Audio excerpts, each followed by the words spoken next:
Fala pessoal, beleza? Esse é o 23º de Seacast, um podcast da Dinâmica Criativa criado para te ajudar com assuntos de design e outros assuntos que vão além do design, para que assim você possa se tornar um profissional completo e bem-sucedido. E o tema de hoje é design e cultura. Qual a diferença entre design cultural e design globalizado? Você é um designer que está acostumado com projetos que seguem uma cultura ou consegue desenvolver projetos multiculturais? O mercado internacional é muito vasto e a gente precisa sempre se atentar aos detalhes e particularidades de cada cultura para não cometer gafes e se queimar lá fora. Nesse mini podcast de hoje a gente vai desbravar a complexidade do design cultural e global e eu vou te dar alguns exemplos de empresas que seguem um design um pouco mais cultural e de um estúdio que tem a flexibilidade de conseguir trabalhar com projetos multiculturais. A gente vai entrar em um território onde o design e a cultura se encontram. A ideia é fazer um pequeno mergulho nessas complexidades do design cultural e global, fazer uma pequena análise e ver alguns exemplos concretos que nos ajudaram a moldar todo o mercado.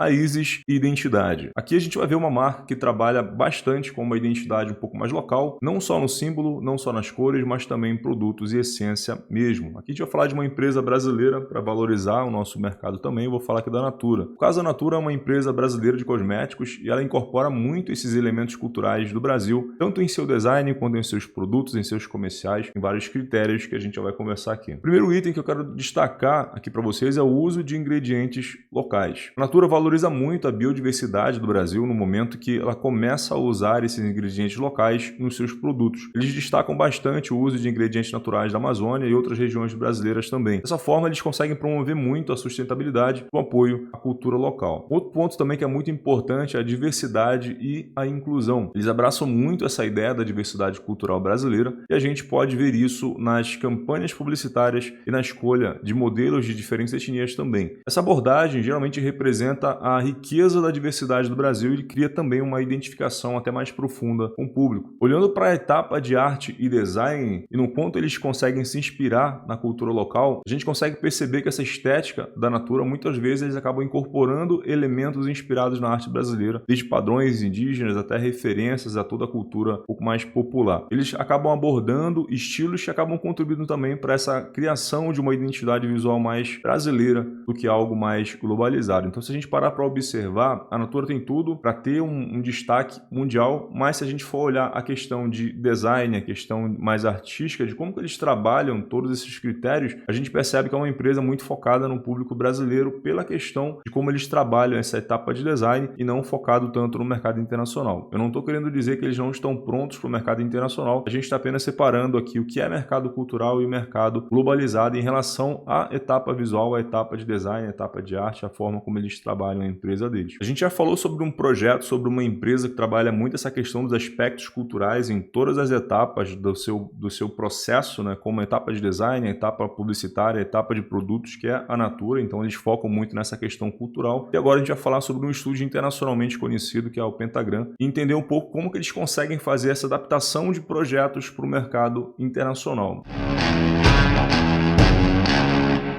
A gente vai falar agora sobre um estúdio internacional chamado Pentagram. É um estúdio que trabalha com uma diversidade muito grande de projetos muito diferenciados também. Eles sempre adaptam os seus designs para se adequar a diferentes contextos culturais, destacando sempre a necessidade de uma abordagem flexível para criar designs universalmente marcantes. Eu vou listar algumas características aqui de como que eles fazem isso. Primeiro, eles sempre estão por dentro do contexto cultural. A Pentagram acredita na importância de uma compreensão um pouco mais profunda do entendimento cultural para a execução de um projeto. Um exemplo bem bacana é o redesign do logotipo da Mastercard. Analisando e implementando mais simplicidade, a Pentagram acabou removendo a palavra Mastercard, focando no símbolo icônico. Essa adaptação permitiu uma comunicação visual bem mais eficaz em diversas regiões e idiomas também, mantendo a identidade ainda mais reconhecível. Eles tiveram a sensibilidade de perceber que o símbolo já era tão reconhecido que não precisaria mais usar nenhum nome e acabaram tornando eles ainda mais simples, mais fácil de conseguir identificar. Qualquer lugar do mundo ele seria reconhecido, assim como a maçã da Apple também, que já se tornou um projeto multicultural. Item 2, a flexibilidade de estilos. Flexibilidade de estilos é um dos principais diferenciais da Pentagram. Quando eles projetaram a marca do Airbnb, eles conseguiram criar uma linguagem visual que varia de acordo com a localização.